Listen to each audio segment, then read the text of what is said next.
Sit back and prepare to laugh. It's the Drunk Dash Nerds podcast.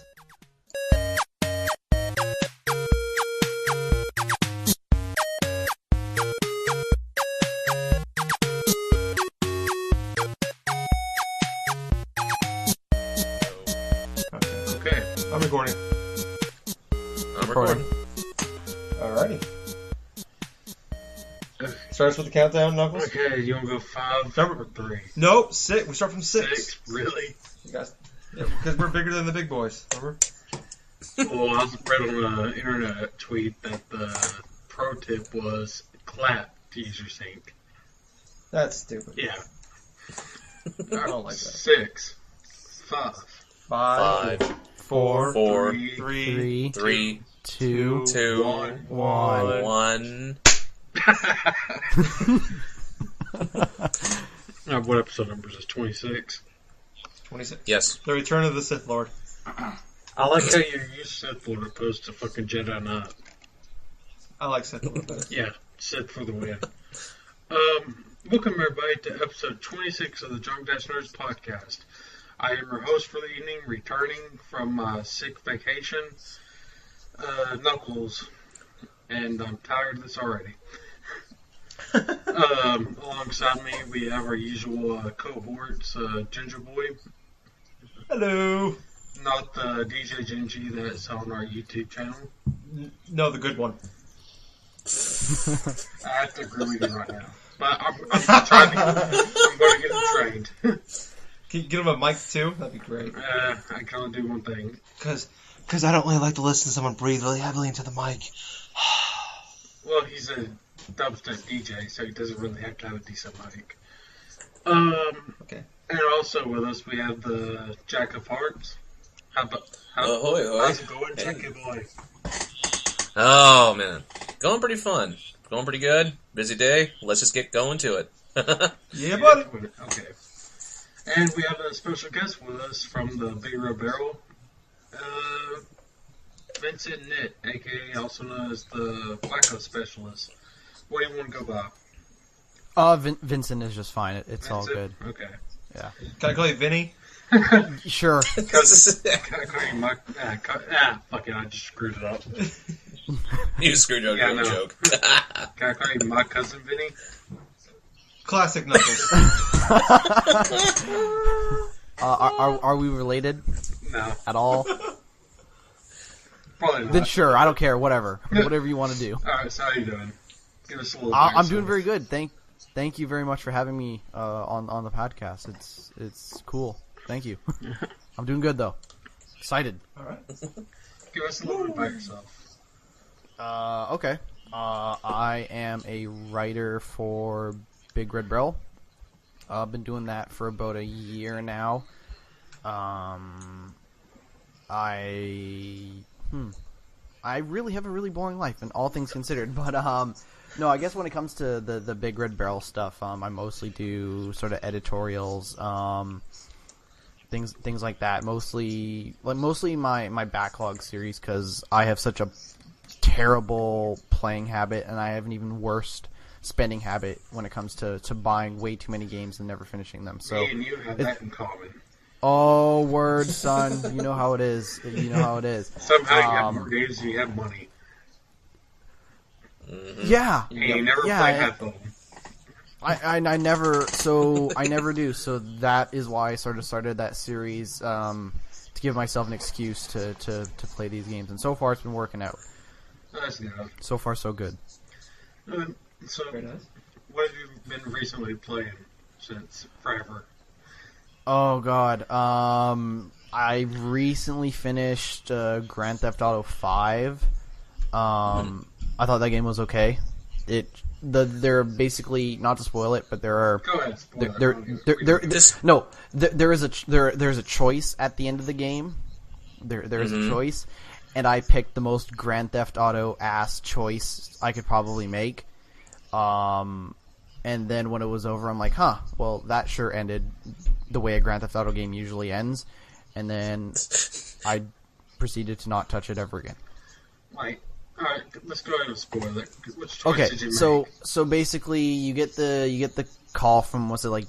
You get the Devin Westland shows up at his house, at Franklin's house, and basically you have a choice of like you can kill Michael, or you can kill Trevor, or you can go against Devin Westland's wishes and you can go on basically this sort of suicide mission. I made the mistake of thinking that the suicide mission would mean that Franklin died, and so I killed Trevor. Oh man! See, and I felt so mission, stupid. I enjoyed the ending to it.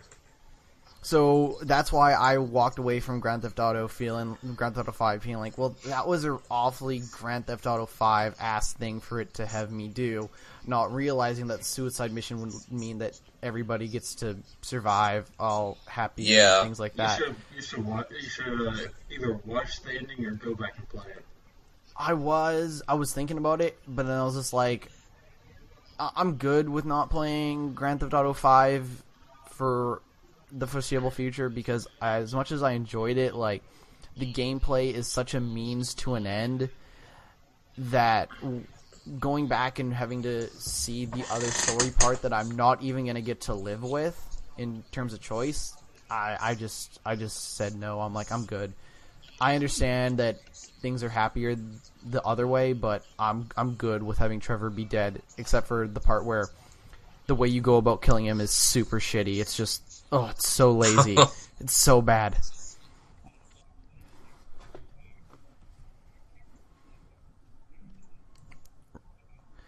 It's so bad. Basically, you sort of chase after him, and you try and kill him, and then there's a big, long, drawn out chase sequence in the cars, which is great, and then.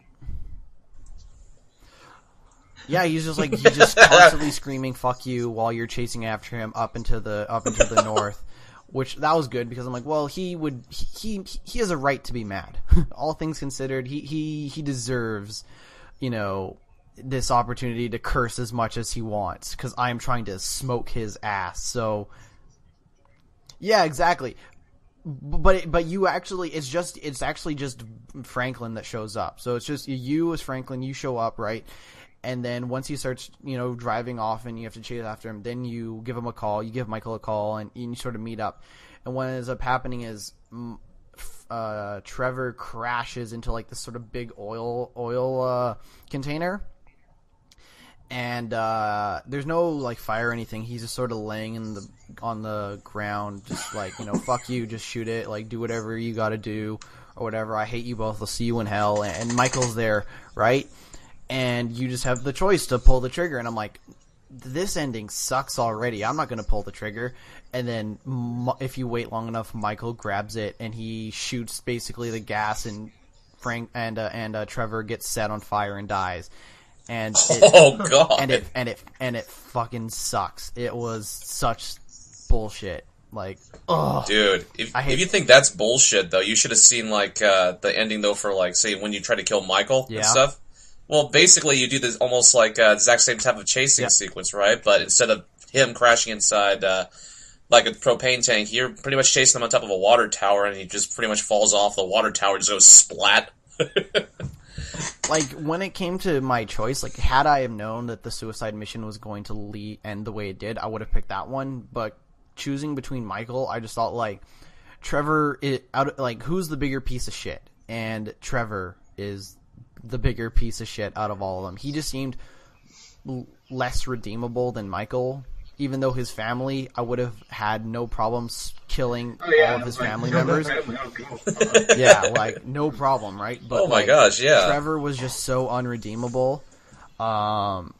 Even though I liked him, he was just so unredeemable that, like, had I have known, I wouldn't have made the choice, but I did what I did. And I don't want to play Grand Theft Auto 5 anymore because of it. Real quick, I'm going to understand. off this real quick. But did you play GTA 4? Yes, I did. Did you play Lost and Damned? I played a little bit of Lost and Damned. Okay. Enough to know that it was cool. But that was about it. Okay, so you didn't really have any physical means to seeing Johnny get his fucking head kicked in. Oh, yeah. So I knew that that's who it was. when it happened in Grand Theft Auto 5. When Johnny gets killed, I was like, oh, that's that guy from Lost of the Damned. And then I thought, boy, this sure is dumb. Like, why is this happening? And then a lot of, like, the callbacks to Grand Theft Auto 4 are kind of lazy, I think, all things considered. Very. Well, there is one I actually enjoyed. It's when you're, this two people are robbing this convenience store. And it's like one of these daily events type deal. Like, Okay. Yeah, like as I think you were playing as Franklin, you drop out, you have the option of being the getaway driver. And the guy you pick up, it ends up being Packy from GTA 4. Oh, okay. And you get to go on, you can actually have him as a part of your house crew. Huh. Okay. Yeah, it's like, yeah, he was in my house from the small town robbery to the ending finale house. It was like just to see here what he says and everything. It was like that was probably my favorite callback. Okay. I kind of wish like Jacob was referenced or something like that, like somebody who didn't totally suck in Grand Theft Auto 4, which was basically Jacob, and that's about it. Oh my god! Could you just see like Jacob just going on like coming from across the mentions like, oh, hey, what's it going on, Franklin? You know, just going up, let's go in the helicopter here. Let's shoot some, just shoot up some things in the RPG. It's a bastardized Jamaican. Yeah, it is a bastardized Jamaican accent. Darn it! Yeah, I can't even say Jamaican right today. You've been off the quad during this little Q&A. What have you been playing? One second. Wait. I almost got it. That sucked. Dang it. I threw up my beer and it totally screwed it up. Alright. I picked up Zelda Link Between Worlds for 3DS the other day. Is the technically, I guess it is a sequel to Link to the Past for Super Nintendo. It takes place like generations later, but you know how it's kind of like they actually all take place in the same timeline, but it's just different generations, like the reincarnated Zeldas and Links and Ganons and stuff like that. So this one takes place, I think 50 or 60 years later, and in this one, it's got the same map, everything as Link to the Past. But they do add some really cool effects with the 3D, where you can actually turn into a 2D character, which are you can like go through cracks in the wall, or there's like certain parts where there's a platform and there's you can't get to the other side of the platform because there's nothing there. So you can actually go 2D, go into the wall, and go and crossways that way. Have you guys played Link to the Past? Yes. I played it a long time ago. No, I beat it. Never played it. Oh, kill me. So, what I'm really liking about this game is it's kind of the same feeling I had playing Pokemon X, being the first Pokemon game I played in 16 years, was that I feel like I'm like 7 years old again playing Link to the Past on Super Nintendo. Where like it's the same music, like I like instantly remember the entire map. Like I remember I go here, there's this here, the village, the Lost Woods. I instantly remembered all this stuff, and it was like just the music is great. My only complaints really with it so far is that. So normally with a Zelda game is you go through a temple, and somewhere in that temple you get a new weapon. You might get the bow and arrow or the long shot. You might get the hammer, things of that sort. This one you get all those things almost right off the bat. Where you actually in it like you go save.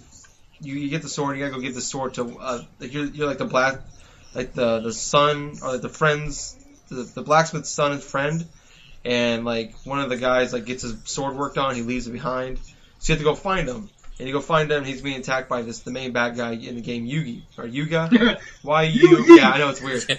Yeah, it's Y-U-G-A. I'm Yuga. I'm gonna go with. Gotta use the heart of the cards, Gingy. Dang it! Totally. Show you my Blue Eyes White Dragon. There's an alternate version where Yugi was the bad guy. Yeah. He does have crazy hair like Yugi though, so that makes sense. But no, so you go there and what Yuga's doing is he is turning like all the 7 sages that actually lock Ganon away into the dark world. He's taking all the children of the offspring of the ancestors of all the 7 stages, and he gets them. He traps them in the paintings, and then he gets Zelda as well, and then he releases Ganon and goes to the dark world. But before we get to that though, you go there, you try to give this guy his sword back, and he's like Zelda's bodyguard, and it kind of turns into this whole thing where they get trapped to the painting, and then you get to a fight with him. And that's kind of the main story, is you're trying to stop him, but it turns out you don't. That's only a couple hours into the game.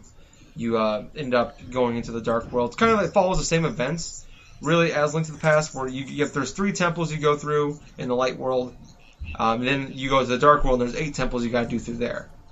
But no, so after you get in a fight, Yuga ends up knocking you out, and this guy finds you and he brings you back to your house. It's like every Legend of Zelda game. Yeah, but no, here's the weird thing though. So I try to go to the next. It's like, oh my, well, I gotta go to these 2 temples to get these certain things to help me stop Yuga, and I can't get to it because I have to have the hammer. So I got knocked down a couple pieces of wood. Well, I'm like, okay, how do I get the hammer?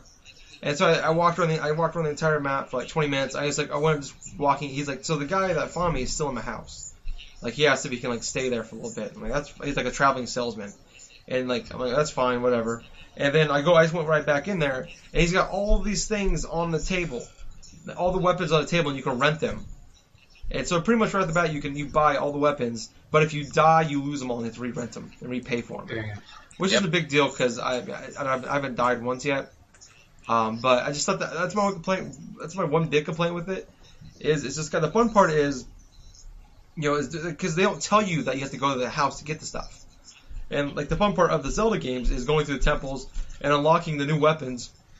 And then it's kind of like Metroid, where you see something you can go this place, but you have to get the object you need to get through it, or the weapon or whatever to get through it. But you can do that right off the bat because you have all the weapons immediately. So you can go into any temple, any order if you want, which is nice in that aspect. But I kind of prefer they kept it where you just got stuff as you went through the game. But overall, I haven't really. That's why it's a nitpick, really.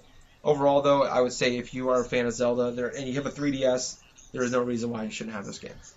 Big thumbs up. I'll tell you right now, I was at school a couple days ago, and I actually downloaded Legend of Zelda: The Minish Cap on my iPhone.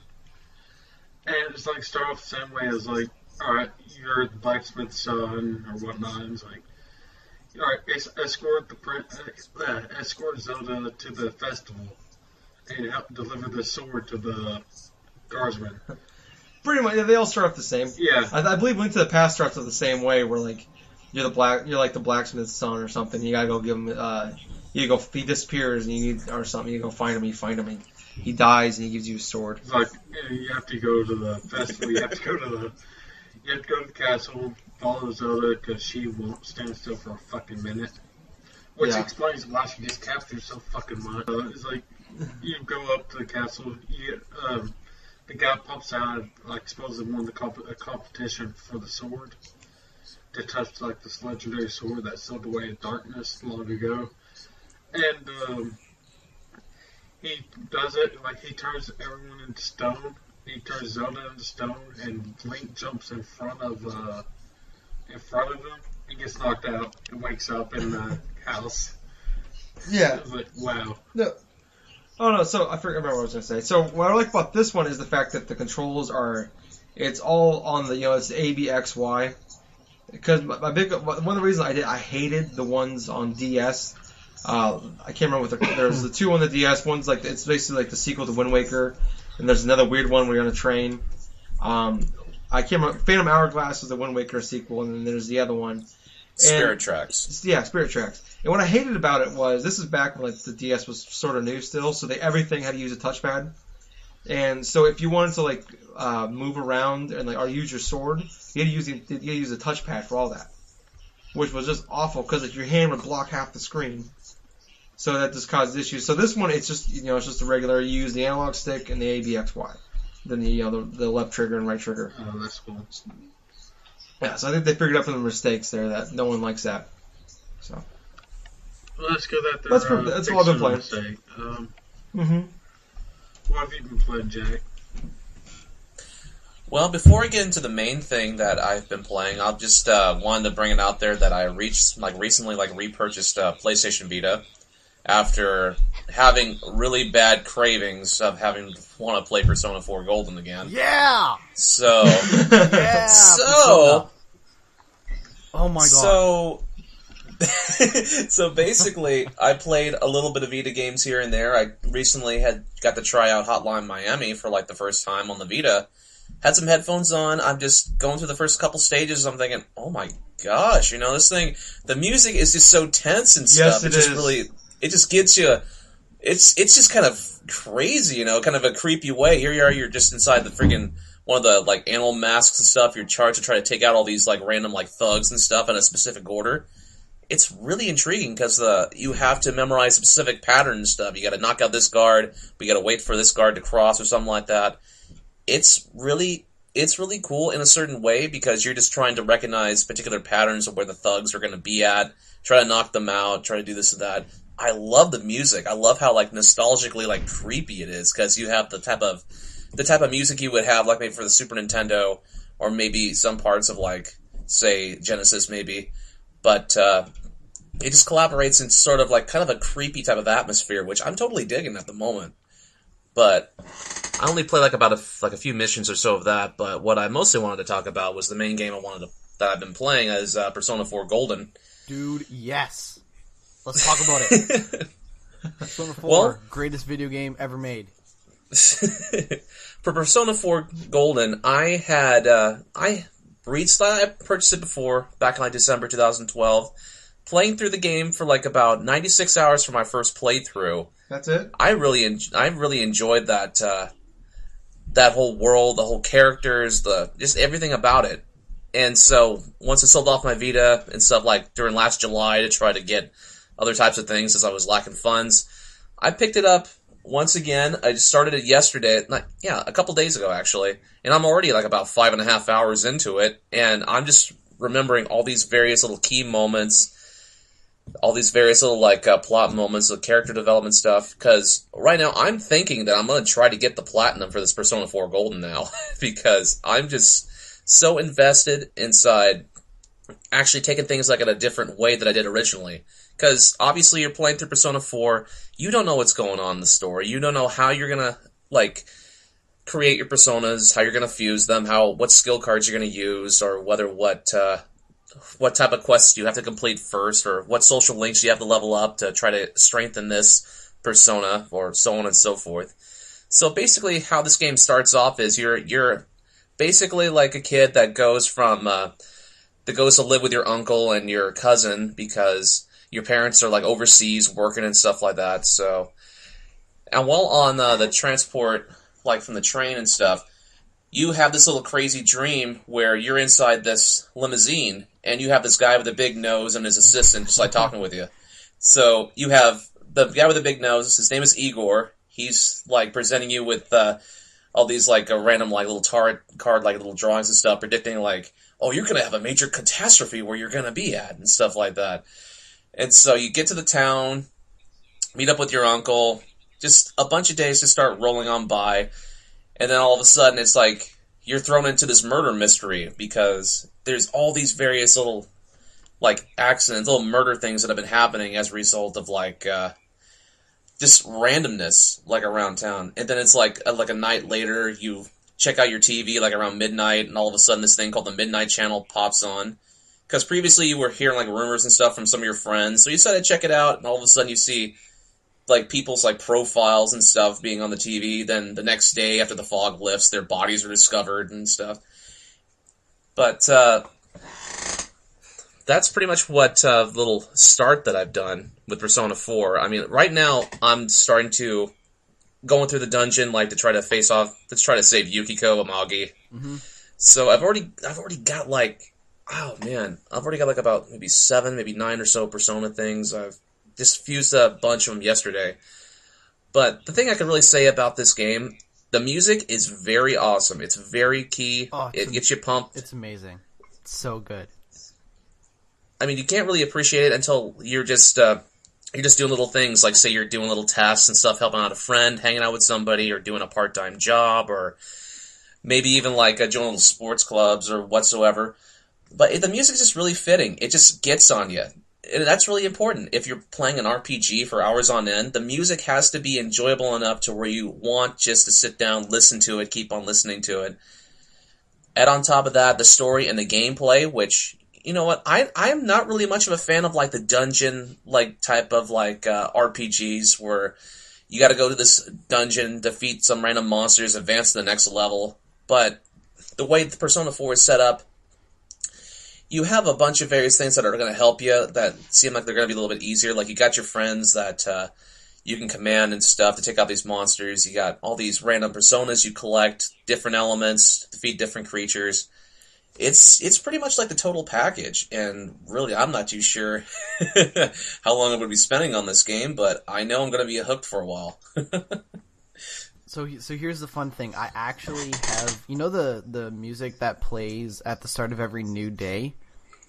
Uh-huh. I actually have that as my ringtone because I feel like what a better way to wake up than with the Persona 4 new day music.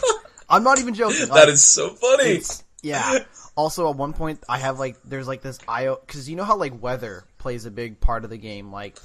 If it's raining, right? Oh God! If it's raining, it means that somebody's in the TV and they're kidnapped. Right. I believe. Right. So there's actually a weather app for at least on iOS that tells you the weather in your time. But it's all the Persona 4 characters telling you it'll be one day Rise will tell you what the weather is, or one day it'll be Kanji or whatever, right? And it's awesome considering the context of how important weather is in the game.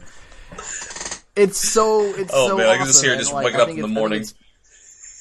It's so good. It's so good. You wake up to the soundtrack and then you check the weather and you're like, well, I mean, I don't have to go into a TV today, but still, today's going to be pretty awesome. I also wanted to mention that I'm actually jealous because I don't have a Vita. I'm just familiar with the PS2 game.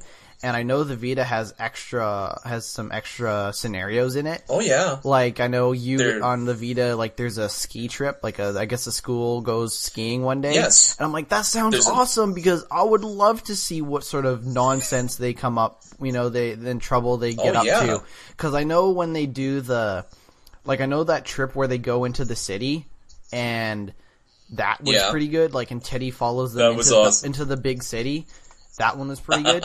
And when they go camping and the whole the Mr. Moroka gets drunk and oh man, it's so good. It's so good because it is the typical JRPG anime silliness, but it's done so well that you don't have to be super into that stuff to appreciate it and think that it's really funny. And the whole going into the girl's tent because Kanji is, insecure about his sexuality. It's a touchy subject, especially considering that these are all high school students, but it's so smart and so well done. I absolutely love it, and I wish I had a Vita because I would totally play that game on the Vita. Well, speaking about the Vita version, I should just say what is added as opposed to say the PS2 version, which I'm sure some of the listeners might have played way back when it first released. I mean, the new things about the Vita version you have, obviously there's new types of story stuff. There's an added additional character, social link stuff. Say you can actually establish social links with the what was it, Dojima's assistant Adachi. Yeah. You can social link with Adachi now. And also, there's a new character called Marie and stuff, or this different type of social link thing, the Aeon or something like that, Eon type of, Persona class or whatsoever. Yeah. Added with that also, it's just, they added Ski Trip Mission, which leads tie-in to, one of the characters and stuff like that. And it just goes up to sort of a true ending, just try to, get everything else all together. The extras are there. It's good enough to where if somebody was to purchase a Vita, if they have played Persona 4 previously, they would enjoy it, I think, even more so if they were to play Persona 4 Golden. Have you played Persona 4 Arena by any chance? The yes. fighting game? Oh, that is. Oh, speaking of that, if you're, like, I'm not a huge fighting game fan, especially 2D stuff. I'm more into the 3D sort of like Tekken, Dead or Alive, and Soul Calibur. Just because I totally suck in 2D fighters a lot of the time, but the story in Persona 4 Arena is fantastic, especially if you are a fan of the game. Like, I understand that they announced Persona 5, and it probably won't be a follow-up of the story of Persona 4, but dang if they didn't do a pretty good job telling a pretty good story and adding really cool character moments in Persona 4 Arena. Yeah, I was just about to say, I mean, during the podcast last week, like, Gingerboy and myself, I was talking a little bit about Persona 4 Arena because I had previously, like, beaten it the week before repurchasing my Vita, and I was just enjoying a lot of the story elements because it's not like a typical fighting game where once I played fighting games before that have specific story elements. Let's say like Tekken 6, for example, where the story mode is absolutely horrendous. Oh, it's so bad. It was absolutely horrendous. And I actually got all the achievements inside Tekken 6. Yeah, that's just a little thing, but yeah, with a Persona 4 Arena, the story is so engrossing, and you actually have different points of views from different characters. Like, how'd this character get here, or why did that character go there? And also the added like characters from the Persona 3, like say like Akahiko and stuff like that, and Aegis and stuff. All those like random like familiarity from the previous Persona games. After Persona 4, I'm really thinking about going back, like to go through Persona 3 because I never played through the entirety of Persona 3, only like maybe the first couple hours. So, yeah, once that's done, once I get like Persona 4 out of the way, man, that's just going to be one of the first things I go to. What's so cool about Persona 4 is, like, since the characters are so good and the way they tell the story, it's basically a visual novel. Like, it's basically a 30-hour visual novel with about a handful of fights for each character. Each character has their own story, and then it sort of stops, and you have to finish everybody's story before you can see the true endings for all the characters. I like that. But, like, it's really cool because you're like, okay, well, I'm going to play as Teddy, right? And you know how Teddy is in in Persona 4, but, like, because each character has their own inner monologue, you actually get to, like, read into their thoughts and things like that, and that's super cool, especially because you've only ever really known what you, the protagonist of 4, has sort of been thinking a lot of the time. But in this one, they do even a better job because he's voice acted, and he also has his own inner monologues and things like that. So that also is cool because they have these great characters, and they know they have these great characters, and they do a really good job of getting the most out of them, especially in a fighting game story. I know, and that's just really key, right, to a fighting game. When people like play through a specific fighting game, obviously the gameplay is an important aspect, but what's becoming more like noticeable from over the past couple of years is now fighting games are starting to get that type of a story mode where it'll just ease into the next moment, or the story mode is becoming a little bit more substantial. Because obviously, like what I was saying before, I have played fighting games where the story mode was just like either complete shit. I could think of Tekken 6, Soul Calibur 5. I can think of, even to a certain extent, even though it didn't have much of a story mode, PlayStation All-Stars Battle Royale, where that arcade mode is just so goddamn linear. Yeah. And it's just so terrible because you can honestly see that other than the different character, other than the different cutscenes, like before and then after, it's just the same structure going to and from. The repetitiveness goes quickly with those type of fighting games. Whereas a fighting game like Persona 4 Arena, and maybe to a certain extent Mortal Kombat, a couple of years back. I think Injustice and Dead or Alive 5 also have similar stories. I mean, the story in Dead or Alive 5 is absolutely ridiculous with all these clones running around and the boob physics and things like that, but it's basically like a soap opera. Like, if you watch some of the in-game cutscenes, it might as well be a soap opera because of how it's framed and things like that. But at least they do a half-decent job telling their dumb story, unlike Tekken or Soul Calibur. Okay, well, let's say we'll go into what I've been playing so we can hurry up with this. Going 30 minutes, we haven't even reached 200 topics yet. Deja vu last week. Well, I've been playing a couple games. Like I said earlier, I was sick last week. Couldn't make it. I played a little bit of Battlefield 4, and I haven't touched the campaign for it yet, which I kind of want to because I've seen some cutscenes for it, and it actually looks pretty cool. I don't know what everyone's been talking about with the problems it's been having. Like, I'll play a sniper class and I get up on a tower and just snipe people. I don't know what's going on outside of my little 50 meter parameter. Well, like what, for like Battlefield 4 for or something like 4, that? Just I have no idea what people's been complaining about. Like, wow, there's a lawsuit over it. Well, let me ask you though, what version are you playing 360. on?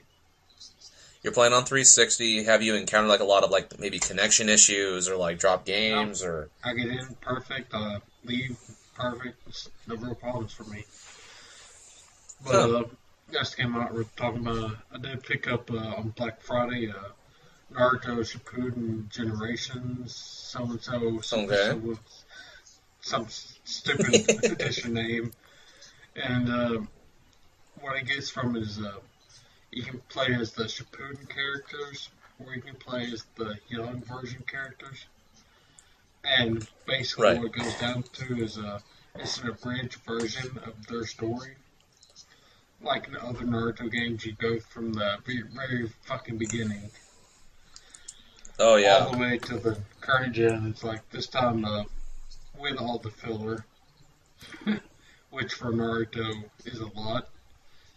But, oh my gosh, yeah, we're talking about seasons upon seasons of freaking filler episodes. Oh yeah, I bought 3 seasons of Naruto. Like the first disc was actual fighting. The rest of it was filler up until the last disc of the 3rd season I bought, and then it started up to a fight. I was so pissed. But, yeah, I picked it up. So far, it's actually really fun. It's a 3D fighting game. Crap, what was I saying? I lost my train of thought. I'm trying to do shit. But, yeah, it's a fighting game. Kind of enjoying it. Kind of want to get back into it. But a game I actually am excited for, and I just got from GameFly and I'm staring right at it, is Payday 2. Okay. Yeah, it's like, Okay. I've been trying to play this game for months since it fucking came out, and you can't find it, or when it launched, you couldn't find it in the fucking store. And it was like, they didn't make enough copies for it, which is probably why it didn't really do well. Because the game, from what I've seen in the games, it's basically the highest. What you like about GTA 5, you put into Payday 2, and that's what you get.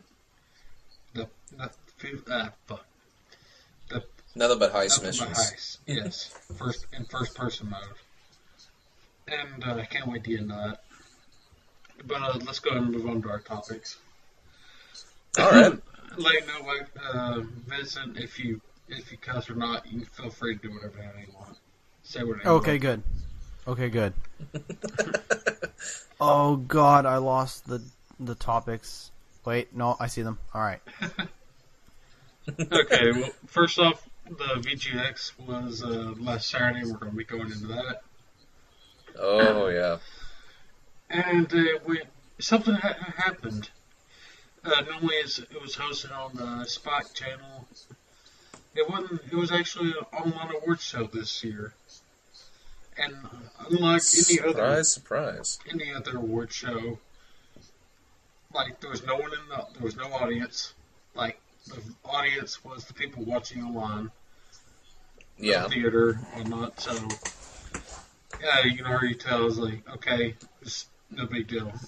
There's no excitement or anything anymore. In which a group of us actually got together and started drinking to help that. We watched it because we knew it was going to be bad. We just didn't know it was going to be different bad. And so we drank. It was like with talking shit that they do their bad movie drinkies. They were going to do it with the VGX or the Video Game Awards. Well, it turns out that there's no real excitement anymore. and they decided that instead of banter and comedy, they wanted to go for a more, I don't know, well, serious? Would that be the kind of word I'm looking for? No, I wouldn't use that word at all. Well, I wouldn't use serious. I would because they got a crappy comedian to like co-host with Jeff Keighley, who Jeff Keighley is a respected guy. He's been in the business for 10 years. Yeah, and then they got this other guy, Joel McHale or whatever. Yeah, Joel McHale. Joel McHale. Yeah, and you could tell he had no interest at all in being there. But it was like they tried to like bring it, like they tried to keep the award ceremony part of it, where there was pre-scripted banter and whatnot. Yeah, And, they had interviews with people that worked on the games. Yeah, and in between awards, they had interviews with people. It was like, okay, so now it's just a web show, and it's not really that has awards on it. And with Joel making really bad, nerdy jokes. Bad jokes at gamers, most of them at gamers' expense. Hey, before you wipe those Cheeto cheese off your fingers and change the channel, stay tuned for this. Fucking douchebag. What I really found funny, like around like all the various like jokes, or when Joe McHale or something would like talk or something, or like make a comment to Jeff Keighley or something like, "Oh hey, here's Titanfall, do this and stuff." You can just immediately see Jeff Keighley's expression being so optimistic to all of a sudden just being, "Oh my god, you are so fucking annoying. I'm gonna fucking choke you out." I felt bad for him. It was. I know. So did I. You know, it's just a gradual change. You know, it's just beginning. Jeff Keighley's all happy. Oh yeah, I love video games and stuff. Joe McHale's like, nah, I'm not really happy to be. I'm here with the paycheck. Okay, what's this? Oh, was your game coming out again? Like, I liked what they were going with it. Like, I think overall, like, getting away from like having the D-list celebrities pretending like they care about video games and doing the big whole awards show was pretty stupid. But I think they just failed miserably at what they were going for. I saw this tweet a couple days ago. It was like after the award show. And I was like, what's wrong with the gaming industry? It's like, you don't watch the Oscars to see premieres for the next upcoming blockbuster movies. True. I was like, yeah, that's right. You watch it for the awards. And they can't even bring off an award show and then bring it onto this quasi, like, Q&A award show that they have. And I was like, okay, so the feel for this is, yeah, we know you just want to see the video premieres and whatnot. And we know you don't care about the awards. So listen to us talk about this guy, this indie developer, for 20 minutes, and then we'll do the award for 2 seconds. See, I'm fine with that. I'm okay, like, because I think they realize that most of us don't. Like, we want to see who wins it, but we don't really care if that's the focus of it. We want to see it's a night for people to like that work over year round. This is their time to shine. They're the guys behind the scenes. They don't get any credit for anything, and this is finally their time to be on the camera and interview and talk about this and that. And I'm okay with that. I just think that trying to add comedy, trying to make fun of the fans, the people, make fun of the people that are watching the show, is pretty stupid. Or it's just, talk about how you're nerds living in your parents' basement, don't have full-time jobs, making all the typical nerdy jokes that everybody makes. It's just like you're making fun of, like, how are we supposed to take something serious? Like, how are we supposed to take this industry serious if you're not going to take it serious? You know, it's like, I like the premieres on the show. I'm fine with it, but I was overall pretty disappointed with all the premieres because I think outside of Borderlands, nothing was surprised. Like, I've literally had Telltale making Game of Thrones as a topic in our topic list, our agenda, for a month now. Yeah, and they made it like one of the big reveals. Up until that quote announcement, it was speculated rumor. Yeah, but it was pretty good. You know, it was pretty good. And then like Nintendo's announcing Cranky Kong is going to be on the new Donkey Kong game. Oh, that was good. Really that was a waste of a trip. Like, yeah. Like, I thought they were going to announce Metroid. With the Metroid pin, they started bringing that up. Oh my god, they can announce a new Metroid? Yeah. Nothing. That is just so stupid. You know, Reggie going up there, it's like, hey, I got this Metroid pin right here. It's like, well, we're not going to show you Metroid. We're going to show you this. We're going to show you an old monkey hopping on his cane. it's DuckTales in your Donkey Kong. So here's the thing. I didn't watch it because I have better things to do with my life.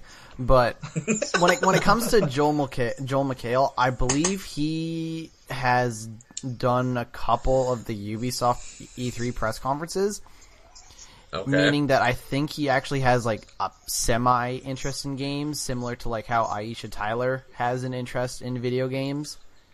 Right. So having him on there actually makes Aisha Tyler in there. She'd perform on an award show. Yeah, so No, that's true. So I think like it could just be when it comes to his half-ass performance from what I'm hearing, that could just be. I hate to give him the benefit of the doubt because I think he's really funny on Community, and I think he's a funny guy for the most part. I think that could just be Spike TV being Spike TV and not knowing what comedy is, all things considered. And from what you guys are saying, it seems like they had an okay idea of making it sort of more intimate, a little more not as in your face, rah rah. We're gonna have Linkin Park perform the new Medal of Honor song and shit like that. Yeah. And I know you guys are going to talk about the concert, but like it seems like they had an okay idea. It's just that Spike TV being Spike TV fumbled with the execution almost completely through it. And in terms of the trailer announcements, I think No Man's Sky looks pretty cool. But that was like, pretty awesome. But like Borderlands 2 is one of the worst written video games ever. It has Wait, what was? Borderlands 2. So this comedy, the jokes in Borderlands are hot garbage. The characters are the worst. Handsome Jack sucks so much. Tiny on. Tina is annoying as hell. So If you're gonna tell me that like Telltale is going to take this like failed attempt at like a half decent universe and turn it into an adventure game, but I'm sorry, but like that sounds terrible because they have such little to work with. At least I'll tell you what I told Fish when we were doing the bad award show, Drinky. Like, I would prefer let Gearbox keep Borderlands. Let Telltale work on something like to improve Game of Thrones or improve Walking Dead. Give them something to work with that isn't, oh, well, Handsome Jack is this terrible character. And it is. I feel like Telltale is like they did one thing good. They did Walking Dead. That was great. That's the first thing they ever did. That was great. And now they got Fable going. They got Walking Dead Season 2 going. They got Game of Thrones going. Now they got Borderlands. I feel like they're just stretching themselves too thin. And The Wolf Among Us. Don't forget The Wolf Among Us. Oh God, yeah. That's Fable. Right. Is Fables. Yeah, Fables. I feel like they're just trying to like. They're just taking all the money right now they can, because they're just they're the big. They made big so thing much right now. success off of Walking Dead, but yeah, and like they found something that works, that everybody likes. So now they're gonna do that in everything. I feel like in a few years when we're getting 3 or 4 games from them, 3 or 4 episodes from, or like really an episode a month from them, I feel like that's. That we're gonna just be sick of them within a couple of years. I think they beefed up their studio a fair bit since Walking Dead, and I know the main guys from The Walking Dead. They left to go form a new studio. I think with like Ollie Moss and a couple other guys, but like they were saying that they feel pretty confident with who they left in charge of all of this stuff. But still, like. Right. Walking Dead, for all we know, could have been just lightning in a jar, right? Like, who can say until the new season is out? But like, from the outside looking in, I played from the outside. Days. Sorry to cut you off. I played 4 days. It really wasn't that good. No, it feels like it was just a cash grab at that point. Like, this was to bridge the gap, but at this point, to me, it felt like they needed a little more cash to make season 2, so they just released that.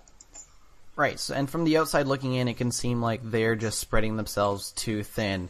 And I think, like, if I had my way, they would work on something completely original, because I don't care about Game of Thrones at all. The only reason I cared about Walking Dead is because it turned out to be a good game. Like, I don't care about the show, don't care about the graphic novels, any of that stuff. And, like, Fables, not familiar with it, and Borderlands 2... And Borderlands in general is a pretty poorly written story altogether, so they have really little to work with that would get me exciting. So just like from the outside looking in, I'm like, come on, Telltale, like you have this goodwill. Don't burn it on a bunch of bullshit. Yeah, and like you said, they beefed up on their team, but doesn't necessarily, quantity doesn't automatically mean quality. So they can have more people working. They can have, the D team can be working on Game of Thrones, and the A team can still be doing Walking Dead. So we could have one really good thing, but might have 2 or 3 mediocre to bad games and stories. You can have a Back to the Future and Jurassic Park game. Oh, yeah. Hey! That Back to the Future was okay. Back to the Future was bad. I played the first episode of Back to the Future and a little bit of the second one. Okay, so you didn't even play the entire Back to the Future. No, but it couldn't be any worse than Back to the Future 2, the actual movie. Or 3. Yeah, okay, or 3. 3 is probably worse than 2. 3 is worse than Otherwise 2 than 3. No! No. Guys, I'm not going to derail this podcast anymore, but no. No. We can discuss this. Yeah, let's discuss way this. worse. Why is 2 worse than 3? It's a hot piece of nonsense. Come on. The only reason 3 is considered worse than 2 is because I think most people forget how bad 2 actually is. All of the rules that they set up in the first one, they completely go against and completely, ignore in order to tell this dumb story in 2. Which is why I figured it was actually kind of decent, because the story itself was dumb. Oh, but it's so poorly executed, and it's just so... It just doubles back on itself so many times that by the time you get to the third movie, your brain has been so completely scrambled through stupid time travel nonsense that you will accept anything at that point. Whatever, a train that travels through time, sure, okay, alright, I believe that. You're gonna smash the DeLorean at the end of 3, sure, okay, I've seen worse. It's... 2. 2 is so bad. Okay, let's move on, because someone's bitter. Okay, if you get... I don't mean to plug the website I work for, but...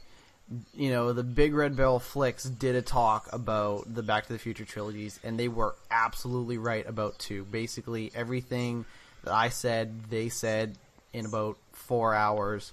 Oh my god. But... Gives me flashbacks. Star Wars. Oh. Yeah.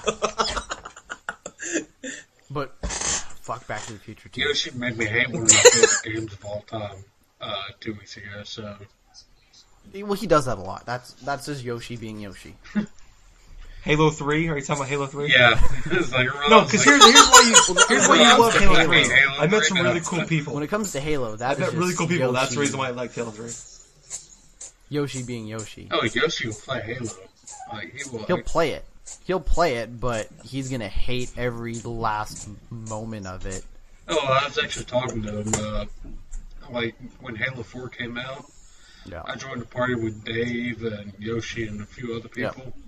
It's like, oh, why are you playing Halo? I thought, hey, Halo. Why do people automatically assume that? It's like, look at it now. You say you hate Halo. Why are you playing Halo? And, he's like, he's figured to try. He said look good and all that other crap. But, let's move on and stop talking about Yoshi Fett. Whatever, I love Yoshi Fett, for the record. I love me some Yoshi Fett. So, yep. But, yo man, stop playing Halo if you don't like Halo. But, are you talking to me or Yoshi? Just in general. If you don't like a video game, don't play it. I know that sounds really dumb, and because of how easy it sounds. You're talking to the guy who got achievement was completed Street Fighter 4. All the achievements in that game, and I hate that game. Yeah, and I'm somebody who's playing through Aliens Colonial Marines right now. But like, I mean, it's if it's a decent quality game that you don't understand or you just don't like, it's all good. It's all good in the hood. It's all kosher. It doesn't matter. right? Like I stopped playing Killzone because that game's terrible. Well, you're just a bad person because Killzone is rad. I knew that was I take back what I said. Fuck you. Killzone is the shit. No, it's mediocre at best. I thought Killzone 2 was okay, and Killzone 3 was decent. But like I said earlier, let's continue with this. How far are we in right now? One topic hour, down. 55 minutes. 55 minutes. Actually, 2 topics down, because we went through the Telltale. Oh, right, yeah. Yeah, so, we kind of did 2 topics there by accident. I got it. Yeah, that was actually a seamless transition, but... Woohoo! But, We did a segue without mentioning the segue for once. It's not a seamless transition if you point it out. I have to point it out. That's true. It's like, he started talking about it. It was like, it was a seamless. But let's continue. It's very rare we actually get one of those because someone like excitingly blurts it out. But segue. Okay, we got one. Let's see. Segue. Yes. Yeah. We're segueing now. This is a piss poor segue. This is the best segue we've ever done. Going from Yoshi Fett to one of his favorite games, Fallout. Oh, look at the segue! Oh, wow. Oh, yay! That was actually a pretty good job. I'm pretty proud of you on that one, Knuckles. That might be the best thing you've ever done in this show. No This recording. lip-sync account isn't getting paid by me. Okay, well, there's been a leak at Bethesda that Fallout 4 is actually in development. Yay! Duh. Dun-dun. In Boston. I can't do a Boston accent. It's set in Boston. In Boston. That's a little better. Yeah. I But play with the Red Sox. Give me yeah, awesome. Is it in I'm looking at Boston the we going to image Red right now, Sox? it's like, that looks like crappy image if that's actually like supposed to look like. Because it's like they took a photo snap version of Boston with the sailboats in It's like the a back. photo snap virgin. A photo snap version of Boston with the sailboats in the water and everything. They graded it down and put some film grade on it. And they slapped the Fallout 3 little boy, God, what was it called? Pip-Boy. The Pit Boy, thank you. Yeah, it's like they used Instagram for this awesome photograph. This works really well because this is a podcast and listeners can't see the photo. We'll post but it the photo in the looks group. awful. Like it just looks, like some Bethesda's intern just took a sick picture of Boston and said, "Well, I need to pad out my Instagram account," and did that.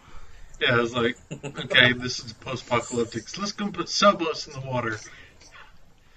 But Well, I think it's pretty much guaranteed at this point they're working on a Fallout 4.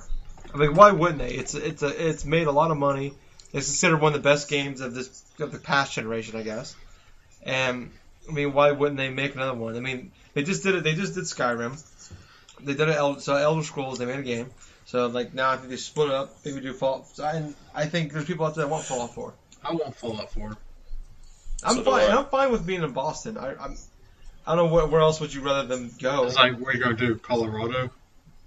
They went through D.C. They went to Alaska. Yeah, Pittsburgh, Montana. Pittsburgh, and all Vegas. those DLCs, and then Vegas and New Vegas. Here's the thing, as Fallout a Miami. Yeah. Canada? Oh man, they gotta find all of the cocaine. Oh man. Take me down South Beach. Okay, I was just about to say, as a Canadian, I really don't care where you set your American video game, but I take that back. Put it in Miami. Just imagine all the post-apocalyptic nightclubs, and they're just all full of post-apocalyptic cocaine. Post-apocalyptic Oh my cocaine. God. So bottle cap. Post-apocalyptic cocaine is my rap name now. That's my new rap name. Check out my new album, Wasted in Miami. No. It's gonna be Wasted hot. by the wastelands. Yeah. Waste, Now I'm really excited about West Side.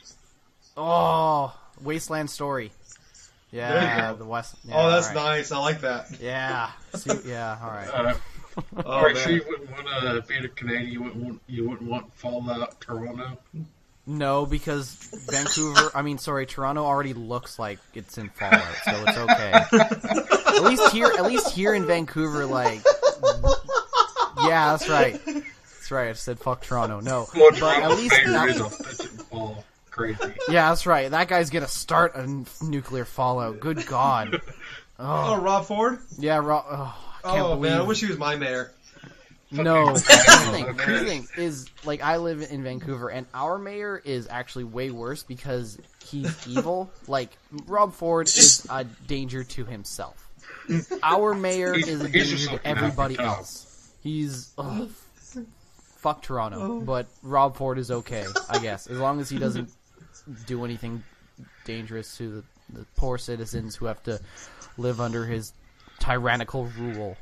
Oh, man. Bum fights. Yeah. But now I'm really disappointed when they announced Fallout 4 and it's not in Miami. There's got to be at least a DLC pack for Miami. Oh man, that'd be There's so gotta be good. mutant alligators too. Vice.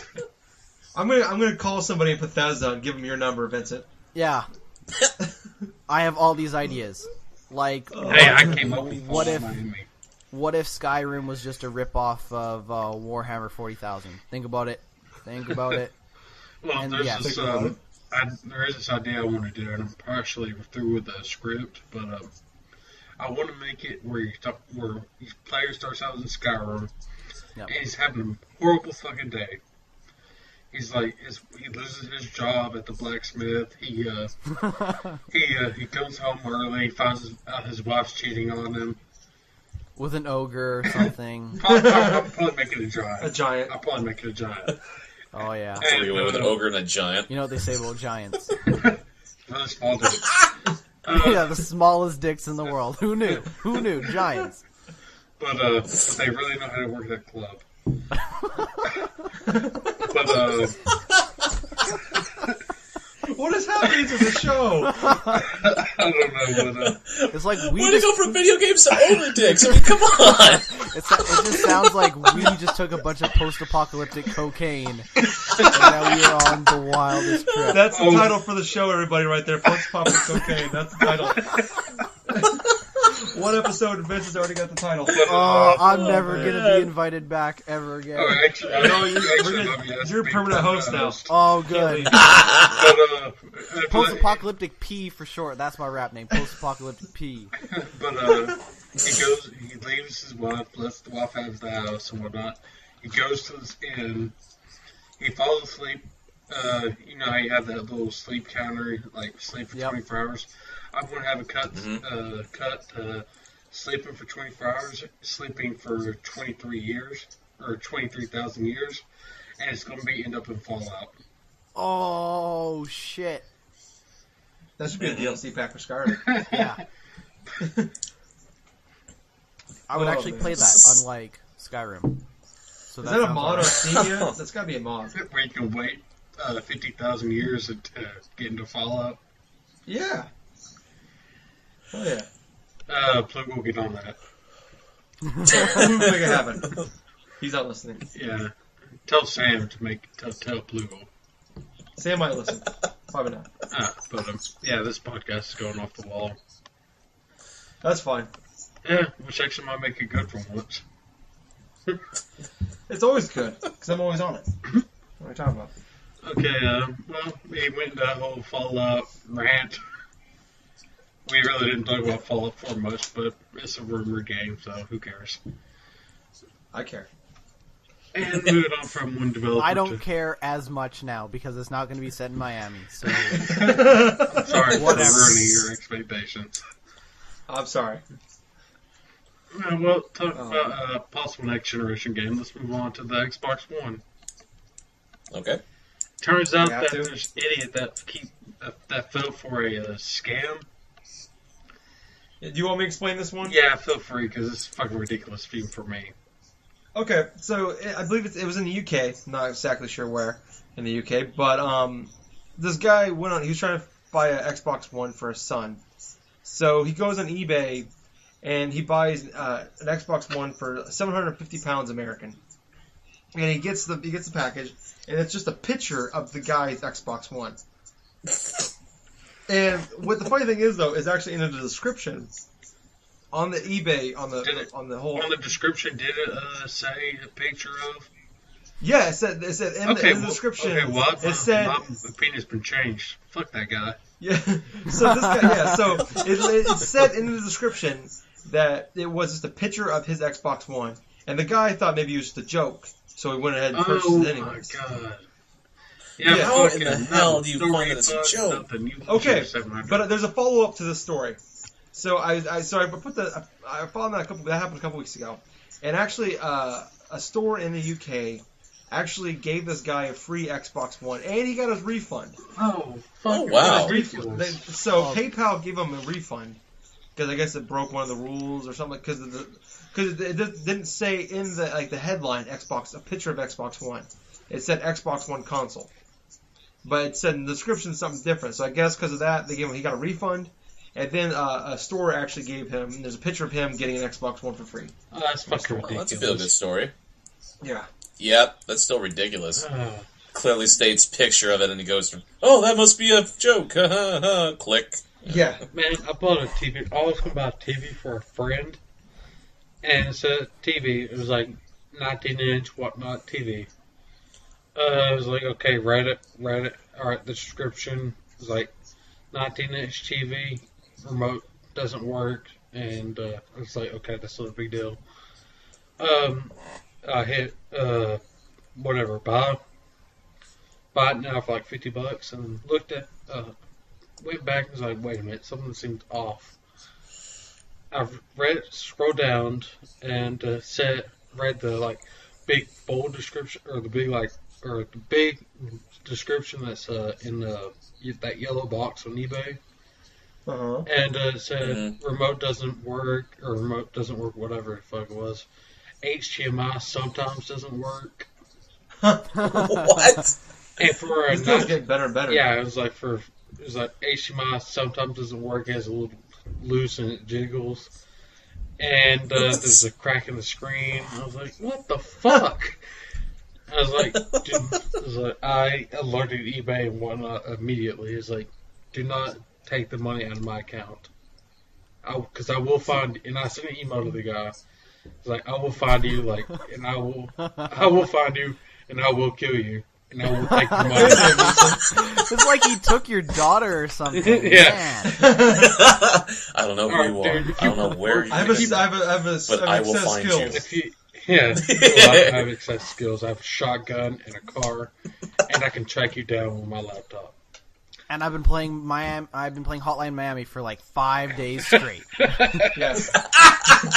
Knuckles can't get hit once or he's dead. I've been playing Fallout 5 City for a year now. And I know what to do. He's on a lot of post-apocalyptic cocaine. Yeah. So don't mess with him. I was gonna say. I guess while we're telling our online, needless to say, I got my money back. Okay, good.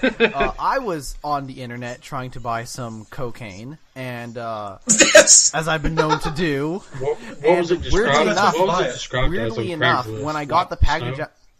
When I got the package at my house, it was just a picture of some guy's Xbox One. I was so confused. I was like, what is going on here? Well, while we're exchanging stories, Jack, do you want to tell your online story? No, please. Please. I just want some DRM-free cocaine. That's all I want. Oh, no, man. I mean, if anybody wants to hear that story, they can go back to episode 2. I don't feel like repeating myself. Oh, come on. Just give it a quick abridged version for Vincent. It's my favorite story. The overall, you know what? Just a lightning round of that thing is, I was talking to some chick online and, on Facebook, and she had me, try to sign up for a bunch of these webcam things, and lo and behold, I spent, about $200 and something that I wasn't supposed to on my credit card. Keep going. It was getting pretty hot. And she did send photos of, some random chick or something nude or something. You mean he sent photos of a random chick? Yeah, pretty much so. You sent her a picture of your Xbox One. Oh, yeah, baby. That Xbox One looks so hot. Is that Connect plugged in? Oh, the Connect. Send me a picture of the HDMI port. The HDMI out. That's what goes on. Tell me more. Turn the trailer on. But, This is getting weird. this is getting fun. Yeah. Do you have any horror stories, Gingerboy? No. Other than the time I bought Fight Night Round 3 on eBay, and the guy sent to me the disc was broken in half. Damn. Yeah. Oh, what? Yeah. So I got my money back on that one. That's the worst that's ever happened to me. Well, I can think of right now. There's a lot of alcohol in between days of my life. I forget a lot. like right now, for instance, he's playing his fifth bottle. Fourth. That's enough. Yeah. Well, okay, what was it going to Xbox? And we're probably going to get into... Speaking of eBay. Speaking of eBay, let's go to Speaking EA. of eBay. No. The people selling Xbox One achievements. Oh, yeah. What? Let that happen. I don't care. What? All right, what's up? Oh, You want me to explain this one too? No, all right. I Yes. got it. Okay. Well, it turns out that you get day one achievements for your games if you bought your system day one or your games. Yeah, you get achievement. Yeah. No, you get achievement You for get a your QR console. code. Yeah. You get a QR You code get that Xbox your One. Xbox One can scan, and you'll unlock a day one achievement. Well, it turns out that people are actually taking that code that you get and putting it up on eBay for people to sell it, and it's going for like, what, 60, 30 to 70, 30 to 60, 70 bucks. 60, People are 70 paying bucks for it. for a day one achievement. Just to say that that is one of the most idiot. That's like when people when games don't sell out, like football games don't sell out, but something really crazy happens. So they have extra people like those the Eagles or something. Say something crazy happens in their game, they'll sell those seats like after the game, so people can say they'll sell those tickets so people can say I was at that game. What? Yes. Oh, man. Sports teams do that, and that is exactly what this is basically right here. Oh, is that's people, the best. But people want. I'm an achievement whore. I really am. I'll do anything for achievements. I even played Avatar: The Last Airbender. I bought that game. Yeah, you did. I bought that game to get 1,000 points easy. I will not. I hate you so I much will for not that. spend that much money on a fucking worthless. And was it? Just so you can Just say so I like can 200 say I mil- was there. So, like 2 million other people can say they bought an Xbox day one. It's not like it's like a 1 out of 10 thing. It's like there's literally like 2 million people out there that have that freaking code. Yeah. Have you guys seen that photo floating around of the Xbox One Employee Edition being sold? And it's just like, because it's white. Yeah. And Yeah, it's they're like, selling for charity. It's like Xbox One white employee only. Like it doesn't separate it's just all in one sentence. So it's just like white employees only, and I'm like, oh, this is the best. Oh, I want that one. now I want that. That's gonna be Yeah, funny. it's like Black who man cares comes over about and this? shuts guys. off. Who cares about this achievement, man? This is some racist ass Xbox, which I guess goes with the territory. Oh my Xbox God. Live goes with the territory for sure. Yeah. And I was like, oh, this is the best thing I've seen on the internet in 30 minutes. Oh my god. Or whatever. Vince. Well, let me just say one last thing though. Just imagine some Microsoft employee taking that console home, wrapping up for his kid, like on Christmas Eve or something like that. The kid coming just unwrapping, it's like, oh my god, I got the white edition. Oh man, that's hilarious. White only. Let's go from achievements that don't matter to a game that doesn't matter. Hey. I think that game's okay. There's like, okay, which game are we discussing? I have a good idea which one it is. Well, I think I know what we're talking about, and I think that game is totally okay. I heard it's okay. I hope not. But turns out if you're playing a NBA 2K14, Oh okay. wait, no, I thought we were talking about. I'm looking at the at the agenda. I thought we were going to talk about Kingdoms of Amalur. I'm like, what the fuck? That game is totally okay. That game is totally mediocre, Knuckles. You take that back. no, I was actually going for the Connect so quick. Hey, NBA 2K14 is amazing. Kurt Schilling says that NBA Live 14 is worth $1 billion. Yes. Actually, I think it is. I think Kurt Schilling actually said that. He'd be right in this case. Yeah. We're not even going to discuss that, Knuckles. We're going to the Kings of Mandalore thing. Just do it. Come on. Oh. Nope. We'll go back to that one. I like where this is going. It's just so again. Let's want to go into this topic. Yeah. Okay, because I don't really care. Okay, yeah. so Okay. Kurt Schilling, baseball Major League legend, Baseball. video game designer extraordinaire, Kurt Schilling. No, owner. He's not a designer. He He owns did the not. company. Right. He thinks that Kingdoms of Amalur, I guess the sort of the setup prequel to the Copernicus MMO. Yep. He says that it is worth $1 billion. Yeah, he would say that he's bankrupt. Yeah, He spent He lost $60 million making this game, and the state of Rhode Island lost $180 million because they paid basically for that game to be made. Yeah, it was like they shut him down before the game actually came out. So there's the game. I think 2 weeks before the game came out, it got shut down. yeah. This is like a year-old news.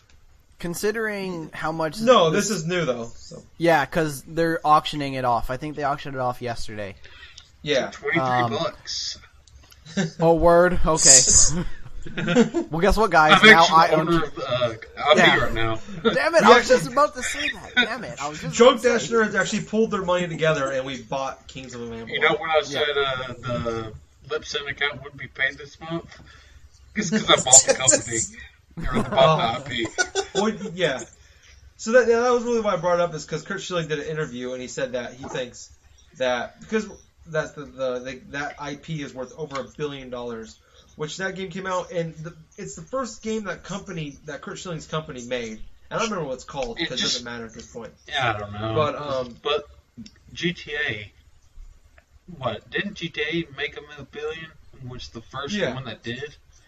Yeah. It's like, well, no, but just because that one, not just that one game, but the game in whole, the IP in whole, with sequels, everything like that, could make you $1 billion. Is what he meant. okay. But that game came out, like the goal was, it was the first game that company made. Yep. And they put like $200 million into this game, and it had to sell like 5 million copies to actually break even. Which not going to do. Yeah, like Tomb Raider, they had to make they had to sell 2.5 million copies to break even, and that's one of the oldest. Well, not one of the oldest, but it's been around for like what, 94, 95? It's been around since I was alive. I know that.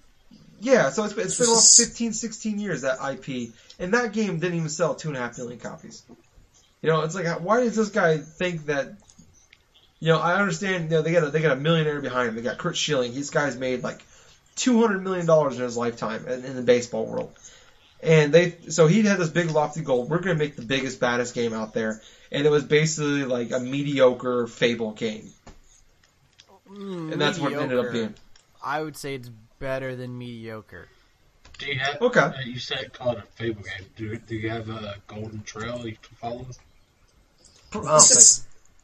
I don't know. I would play the demo.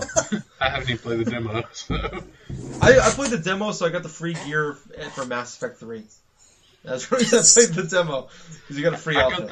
I downloaded the demo just so I can get the free gear for Mass Effect. Didn't even play it. You guys are the worst. The game is okay.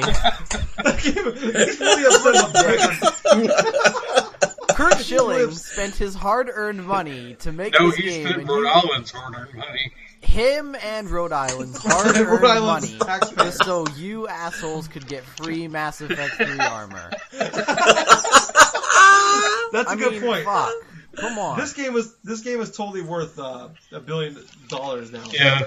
I did get free Mass Effect gear. You can get Which free I'm pretty Mass sure I didn't Effect even armor. use. You can. You got armor, which was just at Kingdom of Amalur on it or something. I think it was. It wasn't even that Which I good don't of even think I armor. actually wore. Oh man. Okay. In other news, Kurt Schilling is playing baseball again so he can pay the bills. Yeah. Well, hopefully he gets. Does anybody know how much that it sold for? I'm kind of curious. $26. I told you. I own it now. It was like a Domino's pizza coupon. Oh, man. Auction. I'm Googling it now. It went for 1 gram of post-apocalyptic cocaine. and a picture of an Xbox One. And, what's her name? Who's the chick that's pissed off about the new photos? Oh, Ellen Page. Don't ask how I know that. I should just say, I have not seen any nude photos of Ellen Page today. I unfortunately played the game, though. Oh, you're going with that. You're actually going with Toronto's mayor now. I have not done anything today. Yeah. If you would ask me last week, however, I would have admitted. But, or last night. Or last night, yeah. I cannot find it at all. You can't find how much it auctioned off for? Wait, No, are you looking for pictures of Ellen Page, or I think he what are you is. doing? Well, I got 2 links up right now. I'm looking for both. trying to multitask. It's not going too well. I don't know what to do with my hands. We'll come back to this real quick, but let's go ahead and talk about what I was actually trying to get into earlier. But because I'm not really going to go on this too long. Turns out that if you're playing NBA 2K14 with the Kinect on, You're a Actually, loser. PlayStation Eye also does the same and thing. PlayStation Eye, which if you have one, wow. But Yeah. apparently if the ref hears you cuss, you get a fucking technical foul. Oh, that's the Yep. best. That's my favorite. I don't even care much for basketball games. I would just curse at my TV It's like and get something out of it. That would fucking piss me off.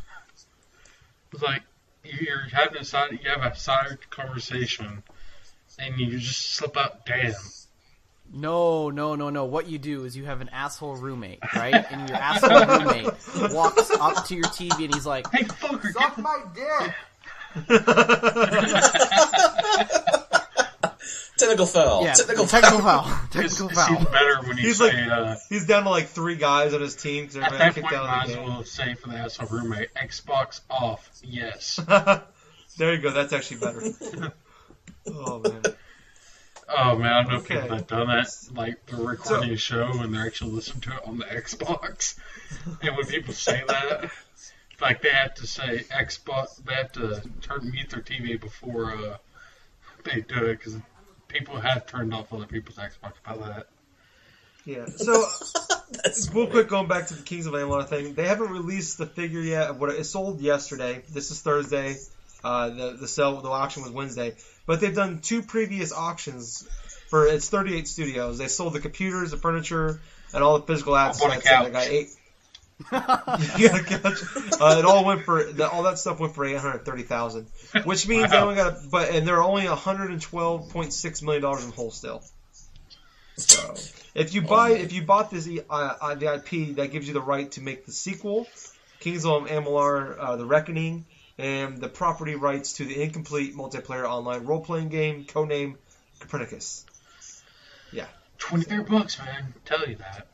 Oh, you also get a portfolio of game titles from Big Huge Games, including the well-regarded Rise of Nations, Rise of Legends series, and the Xbox Live Arcade game Catan. So that's what you get. Okay, that's pretty cool. Catan might be worth some money. $23.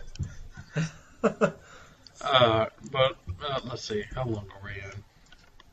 About an hour and 20 minutes. Hour 20. You want to start wrapping up? Too Yep. long.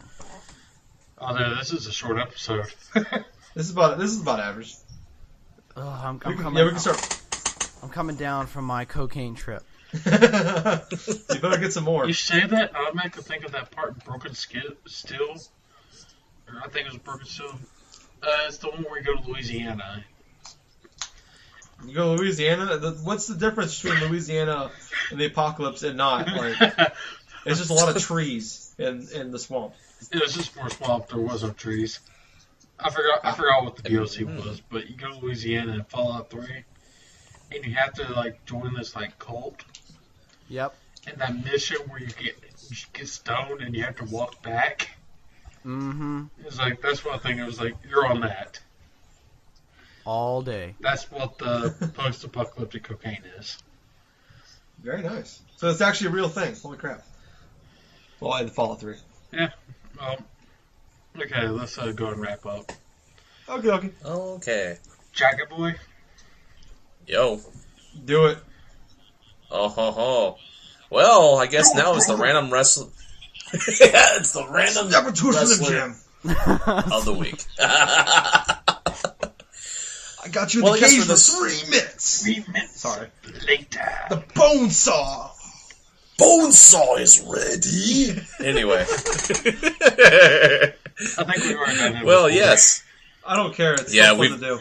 We've done Macho Man Randy Savage, but I don't know. I think for this, maybe.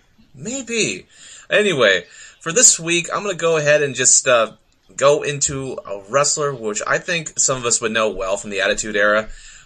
I'm gonna go ahead and just say Christian. Christian, yeah. one of the Mr. No Personality. Mr. No Personality, Mr. Captain Charisma, or whatever the hell you want to call him. Before you go into that, I actually purchased a bunch of wrestling DVDs a couple days ago. Yeah. All of which have one thing in common. Christian. What? Christian. Doesn't he host the Tables, Ladders, and Chairs one? He hosts. I think one of them. He hosts Ladder Match Part 2. That's what it is. Yeah. Picked up Ladder Match, Edge, and Decade of Decadence. I don't think this one has Christian in it, but the WrestleMania 26 and the Matt and Jeff Hardy story. Anyway, though, Christian is more or less known for his time spent tagging with Edge, winning all those tag team championships back in the Attitude Era. Oh yeah, and partially Chris Jericho as well. But he had some stint over in TNA. Like, he was the TNA World Champion at one point, using his a frog splash of all things for his finisher. Like the worst frog splash ever. Yeah, it was more like just a jumping splash. Yeah. It kind of looked like it. His arms up in the air as he fell.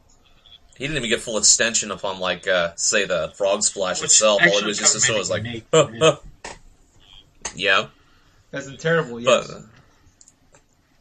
But yeah, Christian's known for these making these just random promos too. I was watching a little bit of a promo that him and Bill Goldberg were doing yesterday. It was one of the Goldberg and gets beat the hell up. He just calls out Goldberg and stuff, and Goldberg just spears the hell out of Christian. I was I watched that earlier today. I was like, God damn it, that's sad.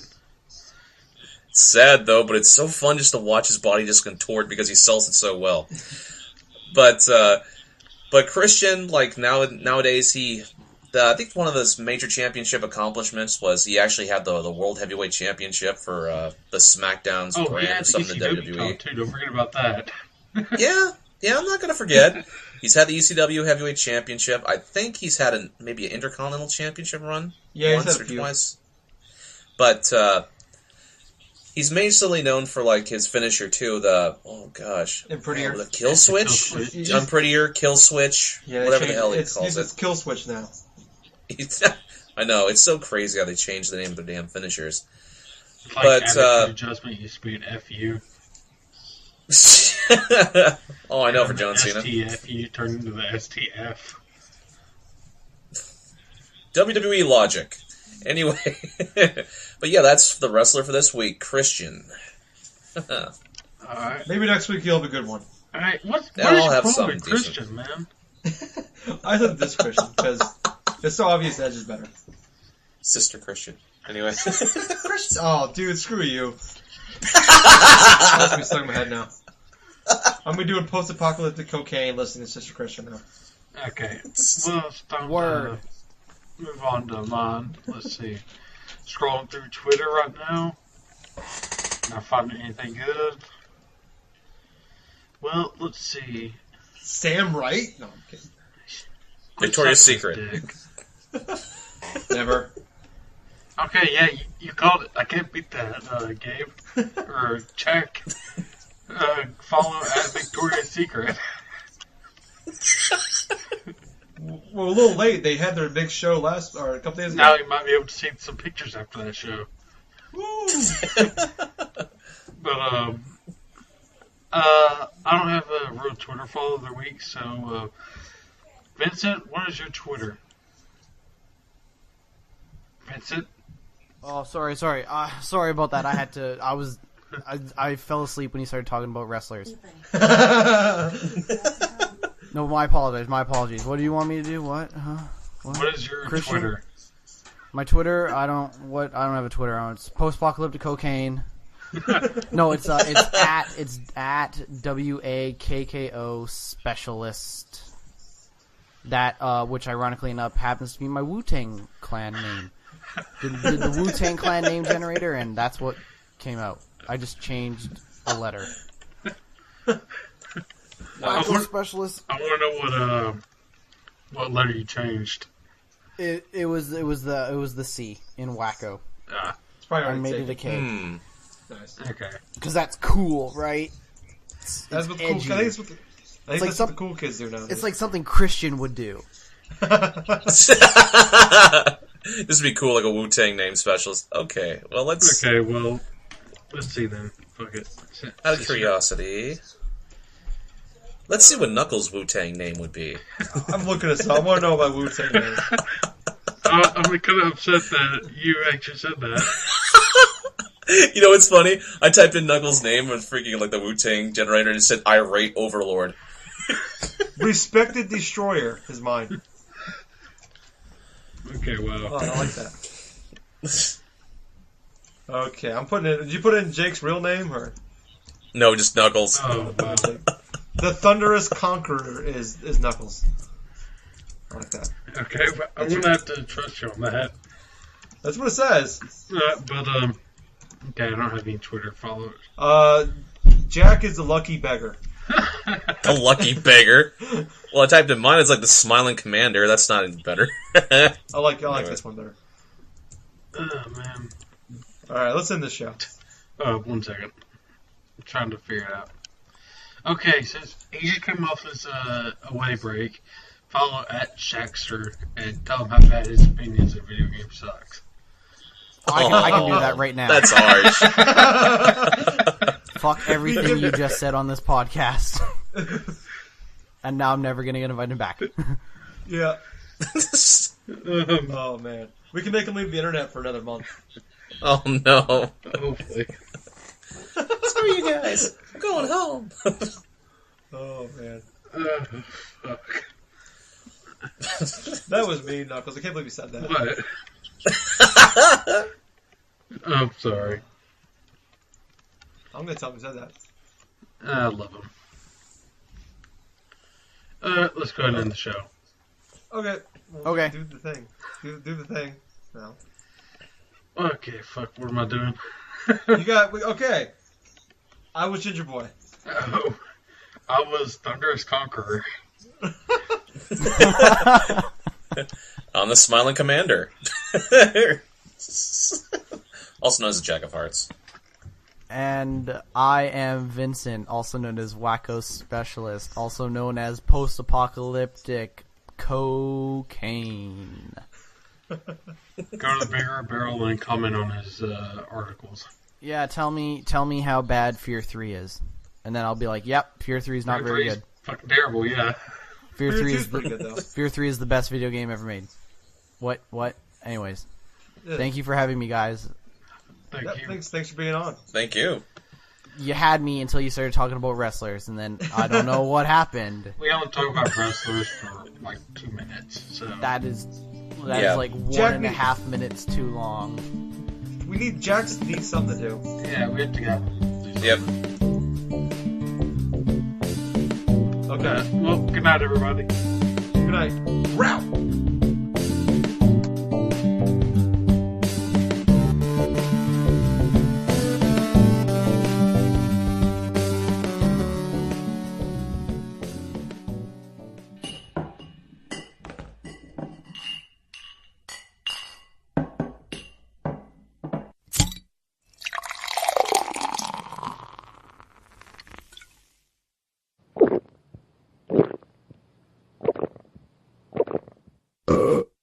Excuse me. You too many beers there. Anyways, we're on iTunes now, so Go on there, check us out. And if you like us, leave us a review. And we'll even shout you out. And Jack will send you his credit card number.